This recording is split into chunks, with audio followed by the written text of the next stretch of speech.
दोस्तों, अब हम रवीश कुमार पर क्या बोलें। रवीश कुमार जैसे पत्रकार इस देश में रहना चाहिए, क्योंकि हमारा देश एक लोकतांत्रिक देश है और इस लोकतांत्रिक देश में एक ऐसे पत्रकार का होना बहुत ज़रूरी है जो सरकार की कमियों को गिनाए। सरकार की अच्छाइयों को गिनाने वाले बहुत से पत्रकार हैं, सैकड़ों पत्रकार होंगे, लेकिन जब कोई ऐसा पत्रकार हो जो अपना सीना तान कर सरकार के सामने जो है पूरी उनकी कमियों पर गिनाता है, तो ऐसे लोकतंत्र के लिए ज़रूरी होता है। क्योंकि जब पहले राजतंत्र होता था तो उस दौर में होता क्या था कि राजा के खिलाफ कोई भी जो है, राजा चाहे अच्छा करे या गलत करे, राजा के खिलाफ कोई भी जो है गलत लिख नहीं सकता था, राजा के खिलाफ कोई गलत बोल नहीं सकता था। तो उस समय किसी को बोलना होता था तो राजा के सिर्फ तारीफ ही कर सकता था, उसकी कमियों को उजागर नहीं कर सकता था। लेकिन जब लोकतंत्र आया, लोकतंत्र में ये हुआ कि क्या कि कोई भी सरकार यदि मौजूदा सरकार है तो उसकी कमियों को आप जो है गिना सकते हैं एक संवैधानिक तरीके से, और उसकी अच्छाइयों को भी गिना सकते हैं। हम सब जब आईएएस या पीसीएस की तैयारी करते हैं तो मेंस का जब पेपर लिखना होता है तो सरकारी योजनाओं को जब आता है लिखने वाले को, उसको एडवांटेज और डिसएडवांटेज के बारे में उसको लिखना पड़ता है कि इस योजना का जो है पब्लिक पर क्या अच्छा प्रभाव पड़ेगा और क्या बुरा प्रभाव पड़ेगा।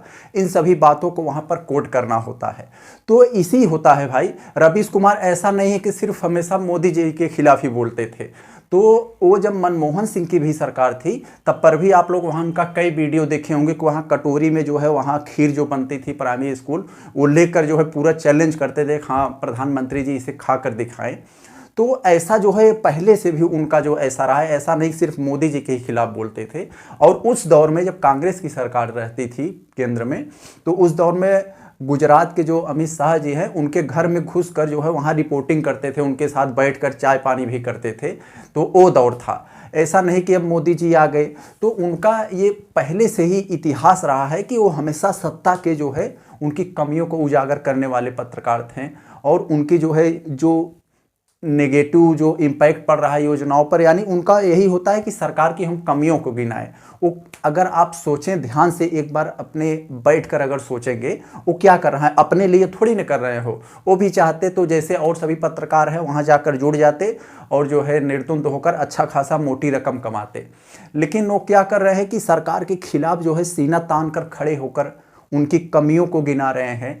और जो है क्या वो उसका तो जनता पर ही अच्छा ही पड़ेगा ना, क्योंकि हम सभी हैं। अगर कोई ऐसा पत्रकार होगा जो सरकार को उसकी कमियों को गिनाएगा, उसकी जो है कमियों को पहचान करवाएगा, तो सरकार उसमें कुछ सुधार करेगी। सरकार कोई ऐसा कानून नहीं बनाएगी जो जनता पर उसका नेगेटिव इम्पैक्ट पड़े। तो क्या होता था कि सरकार जब वो जनता की आवाज़ उठाएंगे, जनता की जो है उसकी योजनाओं को कमियां गिनाएंगे, सरकार उसमें सुधार करेगी। अगर सब लोग सरकार की तारीफ ही करने लगेंगे तो सरकार को अपनी कमियों का एहसास नहीं होगा। क्योंकि एक फॉरेन राइटर है, उन्होंने बहुत अच्छी बात लिखी थी कि यदि आप किसी ऐसे स्थान पर हो और वहाँ आप ही सबसे ज़्यादा बुद्धिमान हो तो समझ लीजिए आप गलत स्थान पर हो। तो यही होता है कि अगर किसी लोकतंत्र में अगर सभी लोग जो है सरकार की तारीफ करने लगे तो वहाँ पर क्या होगा कि सरकार की नेगेटिव जो योजनाएं हैं, सरकार की जो कमियां हैं, उनको तो गिनाने वाला कोई चाहिए। उनको कौन गिनाएगा? यदि कुछ ऐसे लोग अगर रहेंगे लोकतंत्र में, जो कि मीडिया को लोकतंत्र का चौथा स्तंभ माना जाता है, और काफ़ी ट्विटर पर यह भी ट्रेंड कराया जा रहा है कि जो मीडिया का चौथा स्तंभ था, चौथा स्तंभ का अंतिम स्तंभ भी गिर गया क्योंकि इनके इस्तीफा देने से। और बहुत से लोग नेगेटिव बातें भी कर रहे हैं। तो मेरे भाई, एक टीचर होने के नाते हमारा यही कहने का सेंस है कि ऐसे पत्रकार को न हो, आप न्यूट्रल होकर सोचिए। क्योंकि सरकार के खिलाफ अगर सभी लोग जो है अगर तारीफ करने लगे तो उनकी कमियों को कौन गिनाएगा? तो ऐसे लोगों का इस एक सच्चे जिंदा और एक सच्चे लोकतंत्र में ऐसे पत्रकार का रहना जरूरी है। तो मेरे भाई यही है कि आप गाली गलौज न करें इनके बारे में। एक जो भी करते हैं ये जनता के लिए, अपने लिए अगर करना होता तो भी ये जैसे और पत्रकार है वैसे जोड़कर एक मोटी रकम कमा सकते थे। लेकिन क्या हुआ कि ये भी जो है जनहित में ही होता है। जनता के लिए सरकार की नेगेटिव सेंस क्या है उसको उजागर करना और सभी बातों को बताना।